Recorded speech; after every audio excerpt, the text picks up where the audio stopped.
Bonjour à toutes et à tous, je l'avais annoncé pendant le live du mercredi 19 avril à l'occasion du lancement de TESS. Je vous mets à disposition le replay de l'émission consacrée aux exoplanètes, donc je me permettais cette petite introduction pour remettre les choses dans leur contexte. C'est une émission de 45 minutes qu'on a réalisée en direct à minuit avant le lancement de TESS par une Falcon 9, donc c'était mercredi 19 avril à 23h30.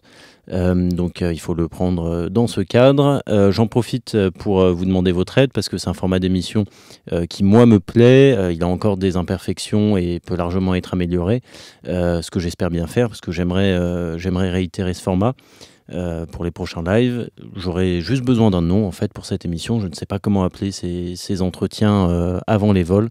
Donc si vous avez un nom, une idée de nom à donner à ce format, n'hésitez pas à m'en faire part dans les commentaires. Bien entendu aussi, dites-moi ce que vous en avez pensé, si ça vous a plu, qu'est-ce qui marche dans ce format, qu'est-ce qui marche moins, pour que je puisse prendre en compte ça lors de la prochaine émission. Voilà, écoutez, je vous laisse profiter de l'émission et je vous dis à très vite. Il y a à peine plus de 20 ans, nous n'avions jamais vu d'autres planètes que celles de notre système solaire. Il a fallu attendre 1995, après plusieurs fausses alertes, pour enfin faire basculer les exoplanètes du champ de l'imagination à celui de l'observation, avec notamment la découverte de Pégasi 51b. PEG 51b, c'est une géante gazeuse à peu près 2 fois plus volumineuse que Jupiter, mais située 100 fois plus près de son étoile que Jupiter du Soleil. Il y fait donc très chaud et surtout elle réalise une révolution, c'est-à-dire le tour de son étoile, en seulement 4 jours. Donc, ce sont des caractéristiques complètement contradictoires avec ce qu'on connaissait à l'époque. En l'occurrence, ce qu'on connaissait, ça se limitait à notre système solaire. Et ça préfigurait des surprises qui attendaient les scientifiques, et des surprises, il y en a eu. 20 ans après, que de chemin parcouru, puisqu'avec de nouveaux moyens, de nouveaux instruments et aussi une nouvelle légitimité, puisque c'est devenu une discipline à part entière, ce sont près de 4000 exoplanètes qui sont aujourd'hui connues. On en a trouvé des grosses, des petites, des denses, des légères, des proches de leur étoile. Bref, il y en a pour tous les goûts. Mais on ne les cherche pas pour en faire la collection et les laisser prendre la poussière sur une étagère. Non, on les cherche parce que ça nous permet d'améliorer la compréhension de la formation des systèmes planétaires et notamment mieux comprendre la formation de notre système solaire. Mais cette quête, elle cultive aussi le mince espoir de trouver, qui sait, un jour, des milieux propices à l'existence de formes de vie simples. Je dis bien simples. En tout cas, aujourd'hui, avec le lancement de TESS, nous entamons un nouveau chapitre du grand livre de l'exploration de notre univers.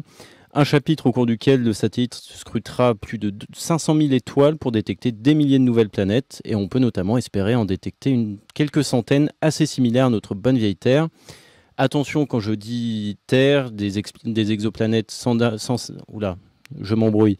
Des exoplanètes semblables à la nôtre, on en entend souvent parler, mais attention aux faux espoirs, la précaution est de mise. Et d'ailleurs, notre invité de ce soir reviendra probablement là-dessus. Puisque oui, pour réaliser ce voyage interstellaire d'une exoplanète à l'autre, je ne serai pas seul. Au contraire, je serai très bien accompagné avec Raphaël Galichet. Raphaël Galichet, bonsoir. Bonsoir. Merci beaucoup d'être avec nous ce soir, malgré l'heure tardive et puis ce report de l'émission pour lequel on ne pouvait malheureusement pas grand-chose. SpaceX nous a habitués à ça. Donc ce soir, la chasse aux exoplanètes, de leur paillage à l'industrialisation, c'est le sujet qu'on va évoquer et pour lequel vous serez notre guide. Donc je vous présente rapidement. Vous êtes maître de conférences en astronomie et astrophysique à l'université Paris Diderot. Vous menez vos recherches au sein du LESIA, le laboratoire d'études spatiales et d'instrumentation en astrophysique à l'Observatoire de Paris. Et vous êtes également membre du consortium européen qui a construit et qui utilise l'instrument SPHERE. Il est installé au Very Large Telescope au Chili. C'est un instrument qui a pour objectif de découvrir des exoplanètes et des disques circumstellaires par imagerie et de les caractériser spectralement et par polarimétrie. Tout ça, c'est un petit peu compliqué, un petit peu flou. Alors peut-être qu'avant d'attaquer notre sujet, vous pouvez brièvement nous expliquer un petit peu en quoi consiste votre travail, vos recherches justement avec ça.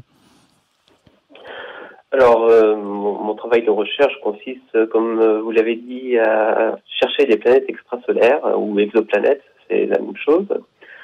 Et je suis spécialiste de l'imagerie des planètes extrasolaires. Comme on le verra certainement pendant l'émission, il y a plusieurs techniques pour détecter ces exoplanètes. La plupart de ces techniques aujourd'hui sont des techniques indirectes, c'est-à-dire qu'on détecte la présence de la planète sans en obtenir une image. Et moi, mes travaux de recherche sont justement sur comment est-ce qu'on peut réussir à faire l'image d'une exoplanète. D'accord, donc effectivement, on va le voir, TESS repose sur un fonctionnement un peu différent, vous en avez très vite parlé. Déjà, la différence avec les systèmes d'imagerie directe réalisés par des télescopes au sol, eh bien, tout simplement, c'est que TESS est un télescope spatial, mais surtout, son travail repose sur la méthode des transits. Et d'ailleurs, on dit que c'est le successeur du télescope Kepler qui avait permis de détecter plus de 2000 exoplanètes grâce à cette méthode. Est-ce que déjà, pour commencer, on peut expliquer un petit peu quelles seront les particularités marquantes de TESS, donc qu'on présente comme le successeur de Kepler. Qu'est-ce qui va apporter de plus que Kepler? Alors, déjà, il faudrait rappeler quelque chose à nos auditeurs qui sont a priori francophones et donc qui habitent a priori, je pense, en Europe. C'est que Kepler était lui-même un successeur d'un télescope qui a eu beaucoup de succès, une mission spatiale de l'ESA, donc l'Agence spatiale européenne. Et cette mission, c'était la mission COROT, qui a été envoyée dans les années 2006, si je ne me trompe pas, et qui a fonctionné pendant 3 ou 4 ans, même 6 ans, et qui a donné beaucoup de résultats. Alors c'est sûr, la mission était n'avait pas exactement les mêmes objectifs que Kepler, donc elle a découvert moins d'exoplanètes, entre 30 et 40, mais ça a été la première.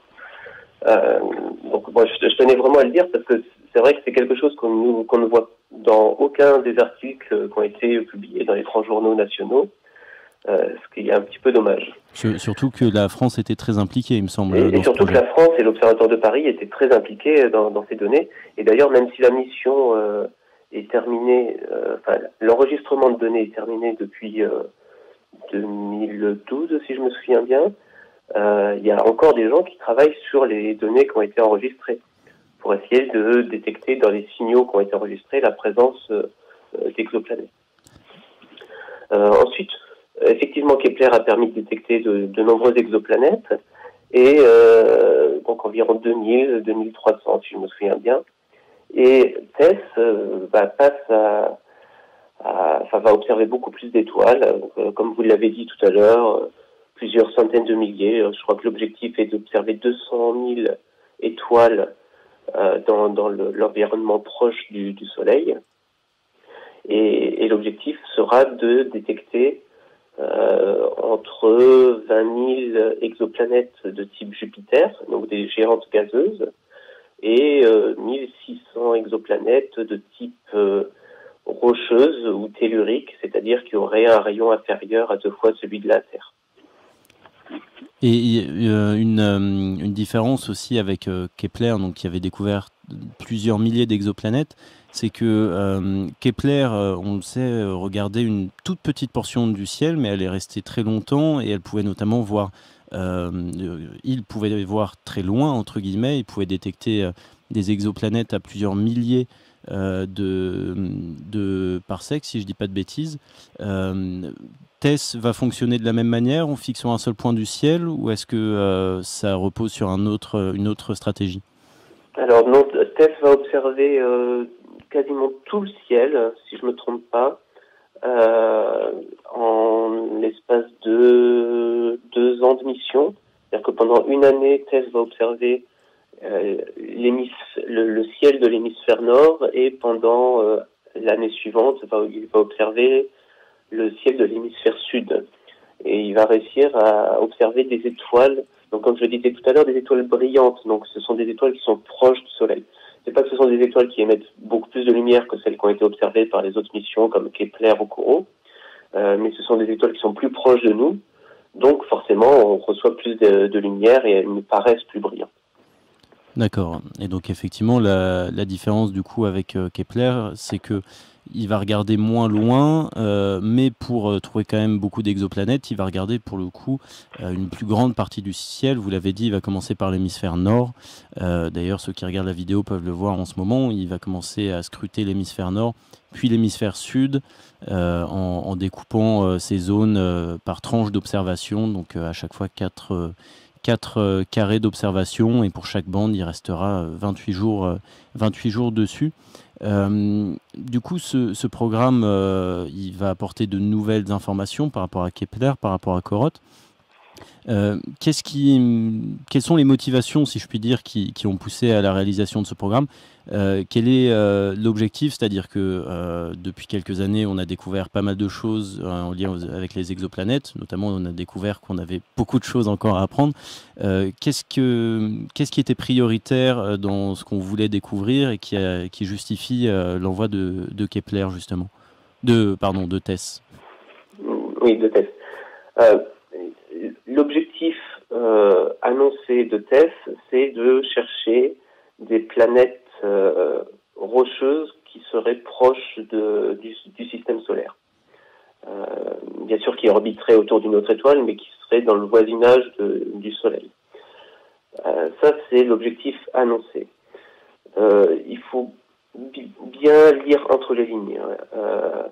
Il n'est pas dit qu'on va chercher la jumelle d'une planète Terre, ou plutôt qu'on va pouvoir découvrir la jumelle d'une planète Terre autour d'une autre étoile. Aujourd'hui, on n'est pas capable de faire cette chose-là. Et TESS ne sera vraiment pas capable de faire ça. En revanche, TESS va pouvoir détecter des planètes qui auraient un rayon inférieur à 2 fois le rayon de la Terre. Mais même si TESS découvre une planète qui a le rayon de la Terre, il ne pourra pas détecter des planètes qui ont une orbite autour de leur étoile plus longue que 50 jours, à peu près. On sait très bien que la planète Terre a une orbite qui dure 365 jours. Donc on voit déjà là qu'il y a une différence entre les deux planètes. Donc l'objectif annoncé, c'est de détecter des planètes rocheuses dans le voisinage du Soleil. Et TESS va observer tout le ciel, enfin tout l'hémisphère nord et tout l'hémisphère sud, contrairement à Kepler qui, comme vous le disiez tout à l'heure, n'a observé qu'une partie du ciel. D'accord. Donc du coup, cette recherche, notamment de planètes rocheuses, elle va durer, en tout cas la mission principale va durer 2 ans. Et donc, en termes, vous avez un ordre d'idée de la distance de ces planètes qu'on va chercher? Vous parliez d'étoiles relativement proches. Ça représente quoi, ça? Alors non, j'ai pas les chiffres en tête. Je suis pas... j'ai pas travaillé sur la mission TESS et j'avoue que j'ai pas cette information-là. D'accord. Ouais, j'en profite parce que je lis en même temps les commentaires qui sont faits dans le chat pour répondre à la question est-ce qu'on cherche une exoplanète uniquement dans la Voie lactée? La réponse est oui. Si on faisait une image de la Voie lactée, imaginons que la Voie lactée, on peut la représenter grossièrement par une tarte. C'est pas exactement vrai, mais faisons cette image-là. Une jolie tarte. Si vous pointez la pointe d'un couteau à un endroit de la tarte où se trouverait le Soleil, toutes les exoplanètes qu'on connaît aujourd'hui se trouvent très très proches de la pointe de votre couteau. Donc c'est déjà tellement compliqué de détecter des planètes extrasolaires proches de notre Soleil qu'on ne cherche pas à aller beaucoup plus loin. Enfin, c'est pas qu'on ne cherche pas, c'est qu'on ne peut pas, d'un point de vue technologique. Oui, on n'a pas les moyens encore aujourd'hui. Donc j'ai regardé en même temps et il me semblerait que TESS cherche des étoiles à quelques centaines de parsecs tout au plus, contrairement à Kepler qui était capable de voir à plusieurs milliers de parsecs. Du coup, on l'a mentionné tout à l'heure, TESS, comme Kepler, repose sur la technique dite des transits. C'est une des méthodes utilisées pour détecter des exoplanètes, une des plus productives, si je puis dire. En quoi elle consiste ? Alors, l'idée, comme je le disais tout à l'heure, si on cherche à faire l'image d'une exoplanète, on n'y arrive pas. Disons, dans un premier temps, on n'y arrive pas parce que la planète n'émet pas suffisamment de lumière. Donc, ce qu'on fait, c'est qu'on observe l'étoile et on observe la lumière qu'elle nous émet, enfin, qu'on reçoit d'elle en tout cas. Et si on se rend compte que régulièrement, la luminosité de cette étoile diminue légèrement et que cette diminution, elle est périodique, on en conclut que c'est parce qu'il y a un objet qui passe entre nous, les observateurs, et l'étoile. Donc je pense que c'est l'animation qui est en train de passer Tout à fait, oui. En ce moment sur la chaîne. Donc là, on observe l'étoile. Alors il faut bien voir que nous, ce qu'on observe, c'est un point lumineux. Et de temps en temps, la lumière qu'on reçoit de ce point lumineux, qui est représenté à gauche sur le graphique, ce flux lumineux diminue. Et si c'est périodique, eh bien, c'est qu'il y a un objet qui passe devant l'étoile.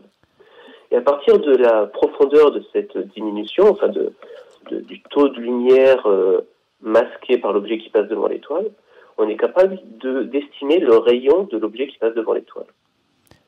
Et là, il faut noter quelque chose d'assez important, c'est qu'on est capable, si je suis plus précis, de déterminer le rapport entre le rayon de la planète et le rayon de l'étoile. C'est-à-dire que pour connaître le rayon de la planète, il faut absolument connaître le rayon de l'étoile. D'accord. Donc, dans vos explications, on comprend pourquoi on parle de méthode indirecte, c'est qu'on ne voit pas directement l'exoplanète, on la devine, on a des indices de sa présence, mais on ne la voit pas directement. Il y a d'autres méthodes dites indirectes qui permettent de détecter des exoplanètes? Oui, bien sûr. Donc, donc la technique des transits a permis de détecter deux ou 3 000 exoplanètes ou planètes donc candidates, on va dire, que l'on doit encore confirmer. Et l'autre technique qui a permis de très nombreuses détections, dont la première dont vous avez parlé tout à l'heure, 51 Pégasi B, c'est la technique des vitesses radiales, ou si je ne me trompe pas, on appelle ça aussi la technique de vélocimétrie des étoiles. Donc, dans cette technique, alors je ne sais pas si on a une animation On en a une, oui. De cette technique. Cette technique, elle utilise un effet qu'on a tous entendu déjà dans la rue, qui s'appelle l'effet Doppler. Donc l'effet Doppler, c'est quand il y a l'ambulance qui passe à côté de vous dans la rue. Quand elle se rapproche de vous, le son est plus aigu, et quand l'ambulance s'éloigne, le son que vous recevez est plus grave. Et il se trouve que la lumière peut subir un effet qui est similaire, qu'on appelle d'ailleurs l'effet Doppler-Fizeau. C'est-à-dire que si une étoile s'éloigne de nous, la lumière que l'on reçoit est décalée vers le rouge, son spectre est décalé vers le rouge, et si l'étoile se rapproche de nous, le spectre qu'on reçoit de cette étoile est décalé vers le bleu. Et comme on le voit sur l'animation en ce moment, on dit toujours qu'une planète tourne autour de son étoile. C'est pas exactement vrai. Alors c'est exagéré sur le schéma, mais en fait, le système étoile-planète tourne autour du centre de gravité du système. C'est-à-dire que l'étoile bouge légèrement et donc se rapproche et s'éloigne de nous périodiquement pendant que sa planète tourne autour d'elle. L'étoile bouge parce que bien sûr la planète est attirée par le Soleil, mais il y a une force inverse qui est valable aussi. Exactement. Donc l'étoile est attirée par la planète comme la planète est attirée par l'étoile. Seulement comme l'étoile est beaucoup, beaucoup plus massive, le déplacement de l'étoile est moindre. Et donc là, je répète que c'est très exagéré sur l'animation. En fait, l'étoile ne bouge que d'une toute petite quantité. Mais cette toute petite quantité nous suffit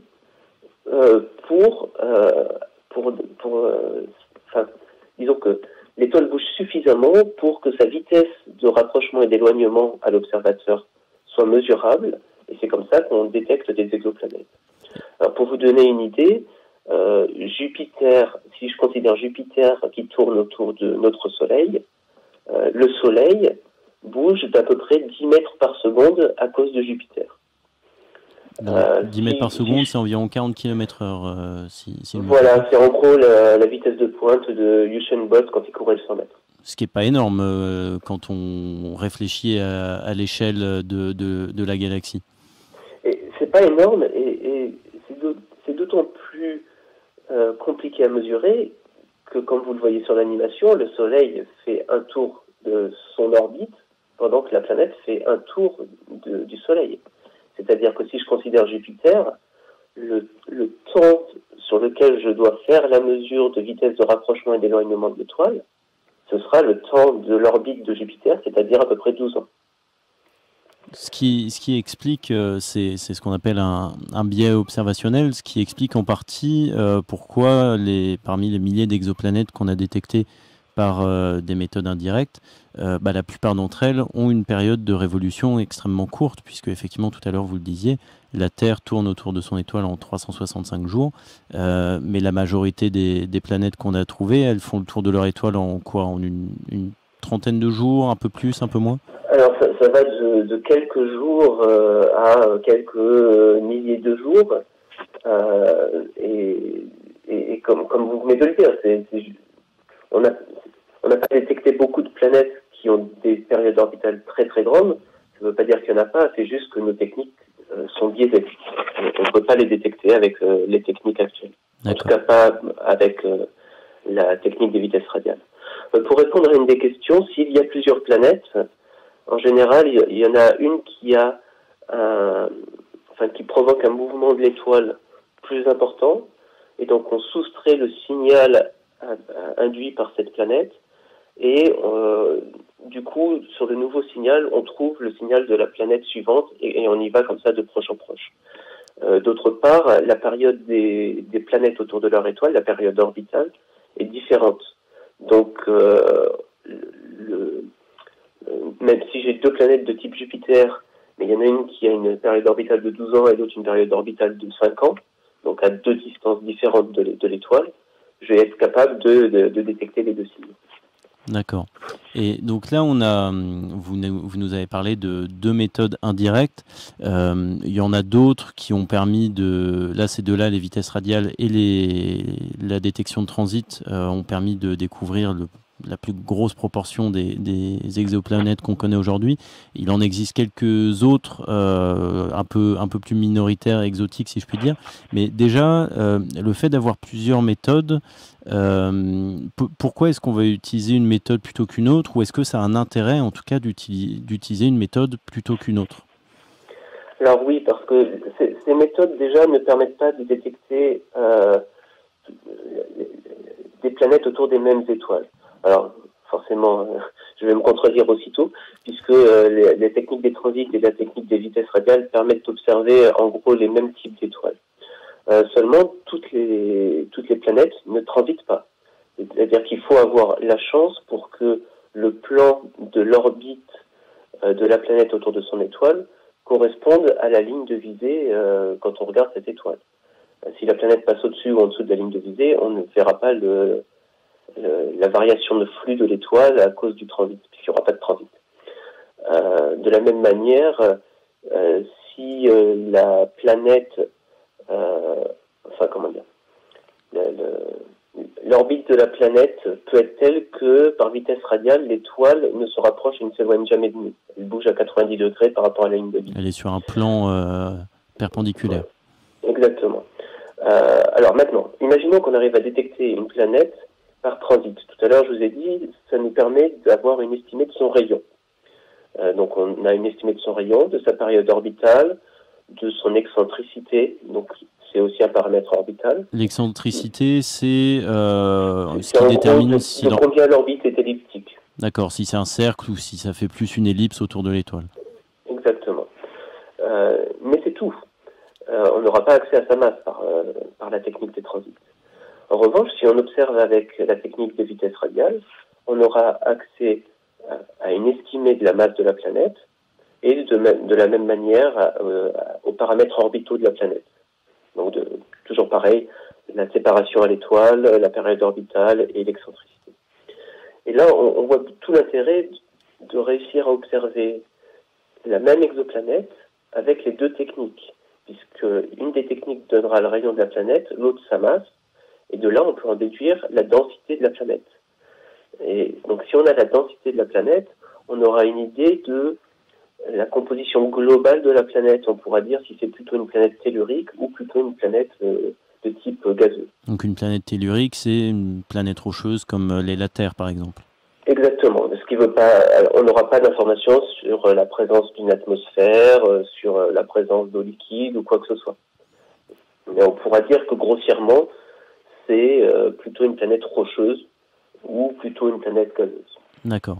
Donc si je résume bien, en croisant plusieurs méthodes, ça permet de contraindre plus de caractéristiques d'une planète, et plus on a de caractéristiques, plus on peut faire de déductions, et du coup mieux connaître ces planètes qu'on trouve. Justement, quand on trouve une planète par une méthode indirecte, c'est-à-dire que finalement, encore une fois, on ne la voit pas, on ne fait que deviner sa présence, on se contente de la deviner une fois pour être sûr que c'est une exoplanète, ou est-ce qu'il faut utiliser plusieurs méthodes ou au moins revoir plusieurs fois les mêmes indices? Alors, en général, avant d'annoncer la découverte d'une planète, peu importe la technique, on observe plusieurs fois la signature de la présence de la planète. Parce que, par exemple, un transit, je vous rappelle que ce qu'on mesure, c'est une variation du flux de l'étoile. Ah, c'est une sorte de Les étoiles, les étoiles sont pas toutes sages, elles sont pas toutes au repos. Il y en a qui sont actives et il peut y avoir par exemple une tache stellaire qui passe à la surface de l'étoile. Les étoiles tournent sur elles-mêmes. Et donc on peut imaginer que cette tache stellaire, eh ben, elle va diminuer le flux de l'étoile que l'on reçoit. Donc elle va diminuer l'intensité de la lumière que je mesure. Et ça va pouvoir simuler, enfin pas simuler, mais le signal qu'on va mesurer sera le même que si c'était une planète. Donc il faut faire plusieurs mesures pour être sûr que c'est une planète et non pas une tache stellaire qui va disparaître avec le temps. D'accord, donc c'est ce qui donne ces statuts de candidats et ensuite d'exoplanètes confirmées. Vous parliez justement là de la luminosité des planètes. La luminosité, c'est un des problèmes, il me semble, les plus importants, entre guillemets, que vous rencontrez dans votre travail. Vous ne vous reposez pas sur une méthode indirecte, mais sur la seule méthode directe qui existe, qui est l'imagerie directe, c'est ça? Alors, oui et non. C'est la seule technique directe dans le sens où on l'entend tous dans le langage, mais depuis quelques années, grâce à la technique des transits, en fait, on arrive à faire des mesures, alors pas de la lumière émise par la planète, pas encore, mais on y arrive, mais surtout de la lumière qui est transmise par l'étoile à travers l'atmosphère de la planète au moment du transit. Si on imagine une planète avec une atmosphère, quand elle passe devant son étoile, une partie de la lumière de l'étoile, une très faible partie, mais quand même une petite partie, va passer à travers les couches de l'atmosphère de la planète avant d'arriver à nous. Donc là, on peut commencer à faire de la spectroscopie pour avoir des informations sur la composition de la planète, de l'atmosphère de la planète. Maintenant, si je reviens à la technique d'imagerie, où là, on veut faire vraiment une image de la planète, donc ce serait le Saint Graal si on pouvait faire ça pour toutes les exoplanètes, puisqu'on aurait accès directement au spectre de la planète et donc à la composition chimique de l'atmosphère de la planète. Et ça, c'est très compliqué. Comme vous le disiez, il y a un très gros rapport de flux entre l'étoile et sa planète. Pour la planète Terre par rapport à notre Soleil, c'est un rapport de 10 milliards à peu près. Un rapport de flux, c'est le rapport entre la luminosité de l'étoile et de la planète, c'est ça? Exactement. Donc, si je reçois un photon de l'étoile, de la planète, en même temps, je reçois 10 milliards de l'étoile. Et moi, mon objectif, c'est de réussir à savoir qu'il y a un photon sur 10 milliards 1 qui appartient à la planète et non pas à l'étoile. Et donc ça, c'est des chiffres absolument délirants, des telles différences d'échelle. Vous parvenez quand même à détecter des exoplanètes. Qu'est-ce que ça demande pour réussir à détecter ces exoplanètes? Alors, pour réussir à les détecter, il faut créer des instruments qui utilisent la lumière collectée par le télescope. Il faut bien voir les grands télescopes qu'on utilise, enfin n'importe quel télescope en fait qu'on utilise, c'est un entonnoir à lumière. Un télescope tout seul, aujourd'hui en astrophysique professionnelle, ne fera rien. Il faut absolument un instrument derrière lui. Donc ce que l'on fait, c'est que derrière le télescope, on met tout un système de lentilles, de masques qui utilisent des effets physiques comme la diffraction, les interférences, et on utilise tout ça pour réussir à filtrer la lumière de l'étoile sans filtrer celle de la planète. Ce qui fait qu'à la fin, sur notre détecteur, sur notre appareil photo, on a réussi à atténuer au maximum la lumière de l'étoile sans atténuer celle de la planète. Et quand on arrive à faire ça, on voit l'image qu'on a actuellement en ligne, une image qui peut ressembler à celle-ci. Donc sur cette image, c'est une image composite. Au centre, il y a une tache noire avec des petits arcs de cercle lumineux. Tout ça, c'est de la lumière de l'étoile qu'on n'a pas réussi à filtrer avec toute notre technique. Parce qu'il y a toujours des aberrations qui nous empêchent de faire ça parfaitement. le petit point qui est en haut à gauche, juste à côté du centre, qui est bien blanc, qui se détache bien sur l'image, ça c'est l'image d'une exoplanète qui tourne autour de l'étoile, donc qui est masquée. Et cette exoplanète, c'est Beta Pictoris B. Et ensuite, quand on va plus loin dans l'image, ce qui est en orange et rouge, c'est le disque de poussière qui se trouve autour de cette étoile et que l'on voit par la tranche. En fait, le système est donc vu par la tranche, et si on pouvait observer l'orbite de la planète bouge dans le même plan que le disque. D'accord, donc elle est susceptible en fait de passer derrière et devant son étoile. Par rapport Pardon, excusez-moi, l'exoplanète effectue une révolution donc sur le même plan que ce disque de poussière qu'on voit, ce qui signifie qu'elle passe par rapport à un autre point de vue, elle passe derrière et devant son étoile quand elle effectue une révolution. Oui, alors oui, elle va passer dans ce résidu de lumière de l'étoile qu'on n'a pas réussi à supprimer, mais il faut bien voir que la taille angulaire de l'étoile, elle est quasiment nulle. Et si on observe précisément l'orbite de la planète, l'orbite n'est pas exactement sur une ligne, mais c'est une ellipse très allongée. Alors, c'est en fait un cercle, mais quand on le projette et qu'on l'incline, ça va donner une ellipse sur l'image. Et la planète va passer légèrement à côté de l'étoile, ce qui fait qu'elle ne va pas donner lieu à un transit devant son étoile. Ce qui est dommage, hein. Pendant quelques années, on a espéré pouvoir observer cette étoile à la fois par imagerie, comme on le fait sur cette image, et par transit au moment où elle passerait devant son étoile. Mais malheureusement, elle passe légèrement à côté, et donc quand elle est très proche de son étoile, par imagerie, on n'arrive pas à la détecter parce qu'on est limité par nos instruments qui n'arrivent pas à supprimer la lumière de l'étoile très très proche de l'étoile. Et on ne pourra pas observer cette planète non plus par transit parce qu'elle est légèrement décalée par rapport à elle.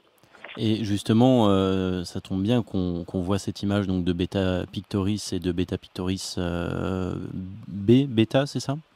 Oui, Beta. Beta. J'ai vu quelqu'un tout à l'heure demander dans le chat s'il était envisageable d'envoyer des nanosatellites dans l'espace pour scruter une seule et unique exoplanète pour avoir plus d'informations. Et il me semble que c'est ce qu'a tenté de faire l'Observatoire de Paris où vous travaillez avec cette exoplanète, justement. Oui, exactement. Alors, il y a plusieurs réponses à donner à cette question de l'auditeur. La première, c'est oui, il y a des missions qui sont consacrées uniquement à une exoplanète ou à très peu d'exoplanètes. Bon, il n'y en a pas beaucoup parce que ça coûte cher d'envoyer des missions à l'espace, mais il y en a quelques-unes, et entre autres, il y a eu Sylvestre Lacour, qui travaille comme moi au LESIA, à l'Observatoire de Paris, et qui a mené une mission, et ils ont envoyé un nanosatellite, en fait c'était 3 qui étaient collés les uns aux autres, pour observer cette planète, Beta Pictoris B, et plus précisément pour observer, donc je vous ai dit que la planète ne passait pas exactement devant l'étoile. En revanche, on pense que c'est un système très jeune, donc la planète est encore très jeune, il y a certainement beaucoup de matériaux qui orbitent autour de la planète, des sortes de roches, de poussière, et on pense que cette poussière et ces roches vont transiter, c'est-à-dire que elles vont être dans la ligne de visée et vont passer devant l'étoile, et on devrait observer une variation du flux de l'étoile que l'on reçoit. Et donc l'objectif de ce satellite, c'était d'observer le transit de ces poussières qui tourneraient autour de la planète Beta Pictoris B. Malheureusement, il y a eu un problème technique, et il y a 2 semaines ou 3 semaines maintenant, l'équipe a perdu le contact avec le satellite. Oui, donc nous n'aurons pas de données de ce satellite-là, malheureusement. Ceux qui me suivent effectivement sur Twitter l'auront vu. J'avais relayé cette aventure qui a été une belle aventure quand même, qui avait fait aussi travailler entre guillemets beaucoup d'astronomes amateurs et de radioastronomes amateurs qui suivaient les évolutions de ce petit satellite, donc PicSat, dont on a effectivement malheureusement perdu le signal, mais c'en est pas moins une initiative et un projet ambitieux qui ne demande qu'à être reconduit. Donc effectivement, un peu plus petit tout de même que TESS. Donc TESS qui va partir maintenant dans une demi-heure. On l'a vu là dans tout ce que vous nous dites, je trouve ce qui ressort, c'est que les observations qu'on mène sur les exoplanètes, elles peuvent être de divers types, mais il y a vraiment une notion de complémentarité entre les différentes techniques, entre les différents télescopes, et justement, TESS, donc qui fonctionnera par transit, trouvera beaucoup d'exoplanètes, mais finalement aura peu d'informations sur ces planètes. Si je reprends ce que vous expliquiez tout à l'heure, la méthode des transits permettra à TESS d'évaluer le rayon d'une planète et son orbite, mais c'est tout. Est-ce qu'il y a une ambition derrière de compléter ces données? Éventuellement, est-ce que ce sera possible, en fait, tout simplement, de revenir voir ces exoplanètes plus tard avec d'autres outils? Alors oui, alors bon, ne me faites pas dire non plus ce que j'ai pas dit. Hein. TESS va nous donner beaucoup d'informations. En fait, les études des exoplanètes ont commencé par l'étude de leurs paramètres orbitaux. Ça nous donne déjà beaucoup d'informations. Dans notre système solaire, toutes les planètes ont une orbite quasi circulaire. Elles orbitent toutes dans le même plan. On a des planètes petites et rocheuses proches de l'étoile, des planètes grosses, gazeuses, loin de l'étoile. Et c'était le seul système stellaire qu'on connaissait avant 1995. Depuis 1995, avec toutes les exoplanètes qu'on a détectées par vitesse radiale et par transit, on a énormément d'informations sur les orbites de toutes les planètes que l'on connaît aujourd'hui. On a donc une étude statistique qui nous montre que notre système solaire est assez unique au niveau des planètes, au niveau des orbites des planètes. Donc ça nous donnera encore plus d'informations si on a 20 000 géantes gazeuses qui sont détectées en plus de celles qu'on connaît déjà. Ça va augmenter notre compréhension de la diversité des exoplanètes dans notre galaxie. Ensuite, pour compléter TESS, pour compléter l'étude de TESS, en gros, TESS va trouver beaucoup d'exoplanètes, mais n'aura pas énormément d'informations sur chacune d'entre elles. Le rayon et quelques paramètres orbitaux, mais peut-être pas avec la plus grande précision. Mais je suis persuadé, et puis d'ailleurs c'est prévu par la NASA, qu'il y aura d'autres missions, alors soit spatiales, s'il y a de l'argent pour les envoyer, mais surtout au sol, des télescopes au sol qui pourront réobserver certaines des exoplanètes, celles qui paraîtront les plus intéressantes, et il reste à définir ce qui se cache derrière plus intéressante. Parce que finalement, dans toute cette recherche qu'on mène et qui bénéficie de plus en plus d'attention, de plus en plus de moyens, l'ambition finale, qu'est-ce que c'est? Au-delà du fait de collectionner les exoplanètes, qu'est-ce qu'on veut dans l'absolu savoir à la fin, ou comprendre en tout cas? Alors, c'est de la recherche fondamentale, donc il y a pas, comment dire, l'objectif, c'est de comprendre comment les planètes se forment. Est-ce que notre système solaire est vraiment unique, ou est-ce qu'on va finir par trouver que finalement il y a plein d'étoiles qui ont des systèmes planétaires qui ressemblent aux nôtres? Ce sont des grandes questions de sciences fondamentales. Est-ce que l'atmosphère des exoplanètes ressemble aux atmosphères qui se trouvent dans notre système solaire? Il y a la Terre qui a une atmosphère qu'on connaît tous et qu'on respire, mais d'autres planètes, Vénus a aussi une atmosphère qui est très différente de celle de la Terre. Mars a une atmosphère ténue, mais on a une aussi.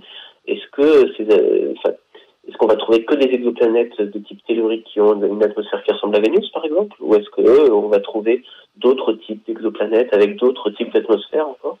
Donc tout ça, c'est juste comprendre comment les planètes se forment de manière générale, et ça nous donnera des informations certainement sur comment notre propre planète Terre s'est formée. Donc il y a cette volonté de comprendre la formation des planètes et des systèmes planétaires. Je vois qu'on approche de la fin de l'émission, mais quand même, je pense qu'on ne peut pas échapper à cet aspect de la recherche des exoplanètes qui fait forcément beaucoup fantasmer. Et je sais que vous appelez à beaucoup de précautions quand on parle de recherche d'exoplanètes et des raisons pour lesquelles on les cherche. Par rapport à ce qui relève de la volonté de trouver des conditions propices à l'éclosion de la vie, il y a notamment cette notion de zone habitable qui serait, si je résume, la zone autour d'une étoile où une planète pourrait accueillir de l'eau liquide, de l'eau à l'état liquide de manière stable. Est-ce que cette notion de zone habitable elle est vraiment pertinente par rapport à cette idée d'espérer un jour trouver un milieu propice à la vie? Alors, si on définit la zone habitable comme vous venez de le faire, c'est très bien, parce que c'est exactement la définition. C'est la zone où on peut trouver de l'eau liquide à l'état stable. Le vrai problème, bon, nous allons discuter avant l'émission, donc vous savez que je n'aime pas trop cette expression de zone habitable, tout simplement parce qu'elle est utilisée à mauvais escient, c'est-à-dire que les gens utilisent le mot zone habitable sans définir ce que ça veut dire. Or, le grand public, quand on parle de zone habitable, il pense tout de suite à une planète sur laquelle on pourrait vivre. Et ça réduit beaucoup le champ de recherche de la vie. Parce que rien ne dit que la vie ressemble à l'homme, avec un grand H, hein, j'entends. Pourquoi on n'aurait pas une vie très différente, basée sur une autre chimie? A priori, on aurait du mal à l'expliquer, mais pourquoi pas? Donc, comme quelqu'un vient de l'écrire, ce serait habitable selon nos critères. Donc, on se cherche nous-mêmes.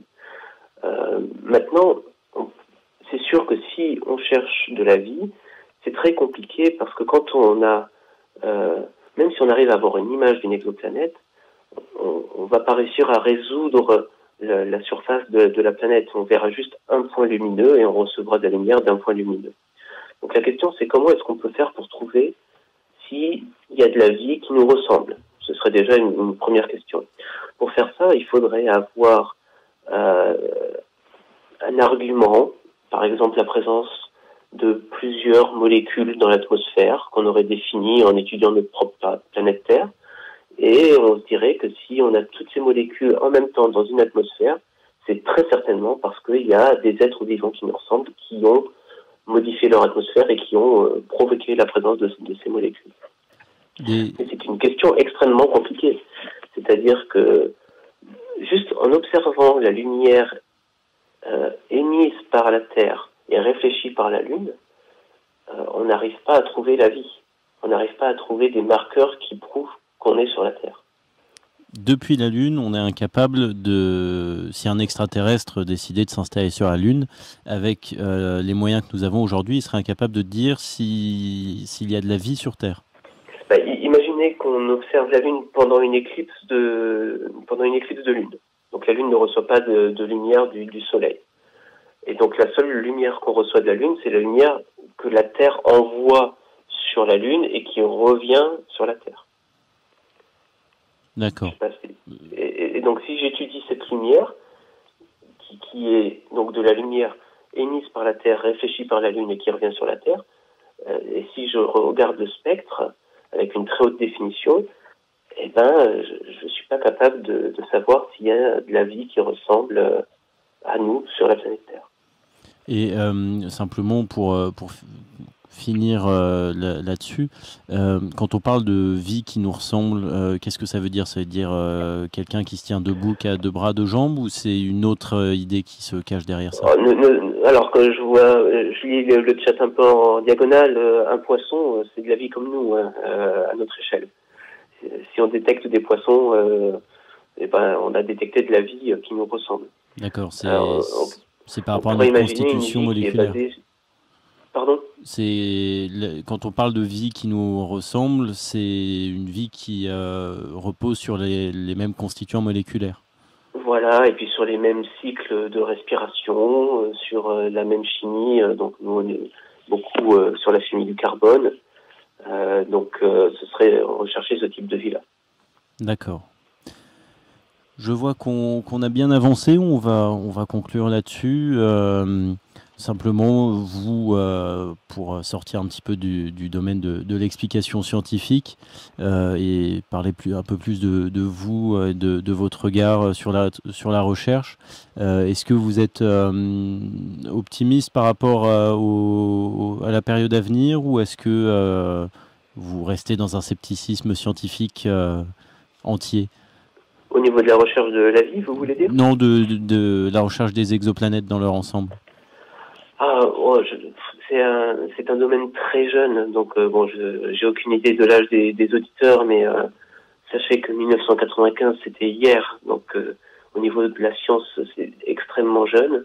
On a des développements technologiques pour toutes les techniques qui sont utilisées pour explorer pour détecter de nouvelles exoplanètes, pour les étudier plus précisément. Donc on va apprendre beaucoup de choses. Et il y a vraiment beaucoup de travail à faire, mais il y en a beaucoup qui est en cours. Et alors il y a une mission dont on n'a pas parlé tout à l'heure et d'une technique dont on n'a pas parlé qui est l'astrométrie. Et il y a le télescope, la mission Gaia, qui est en ce moment en train d'observer des milliers ou même des millions d'étoiles dans la galaxie et qui devrait permettre de détecter de nombreuses exoplanètes par astrométrie, qui est encore une autre technique que les trois dont nous avons déjà parlé. D'accord, une autre méthode indirecte. Et il me semble que justement on attend les données de Gaïa là pour les mois à venir, c'est ça? Oui, alors on attend les premières données, mais je suis pas sûr qu'il y aura déjà des détections d'exoplanètes puisqu'ils ont besoin de toute la mission, si je me souviens bien. Oui, ce sont des données pouvoir brutes. Annoncer la présence d'exoplanètes. D'accord. Mais ça illustre encore une fois la fécondité de ce domaine et le nombre de projets en cours. Donc là, effectivement, on va suivre TESS, mais après, on aura d'autres projets américains encore, notamment le James Webb Télescope et le VFIRST, mais aussi du côté européen. Je pense que je vais en Alors, oublier. le James Webb Télescope est américain, mais il y a des instruments européens dessus. Effectivement, je vais un peu vite. C'est un télescope américain, européen et canadien. Donc un bel objet de coopération. L'Europe, pour le coup, par contre, a bien des projets prévus. Il me semble que le prochain à venir, c'est le projet Plateau, et qui sera suivi de déjà un ou deux autres projets qui sont déjà sur les rails, déjà prévus. Donc ce sera à suivre dans les années et les décennies à venir. Et je vois qu'on arrive à la fin de cette émission. Merci beaucoup, Raphaël Galichet, d'avoir été avec nous. Il me semble lire dans le chat que les explications ont plu à tout le monde. On est bien sûr finalement très peu rentré dans les détails. Je pense qu'on aurait plein d'autres choses à dire pendant des heures. Mais pour le moment, on va suivre le lancement de TESS qui devrait avoir lieu dans une dizaine de minutes. Donc écoutez, je vais vous libérer à cette heure déjà très tardive. Et c'en est fini de ce replay de cette émission avec Raphaël Galichet. J'espère que ça vous a plu. Encore une fois, faites-moi part dans les commentaires de ce qui marche moins bien. Également, si vous avez des idées de noms à donner à cette émission pour les prochaines éditions, n'hésitez pas à m'en faire part. Et bien entendu, pensez à vous abonner si jamais vous voulez pouvoir assister en direct aux prochaines émissions et donc interagir avec l'invité et ne pas vous contenter de simplement écouter le podcast. Je vous dis à très bientôt, portez-vous bien et Blue Sky.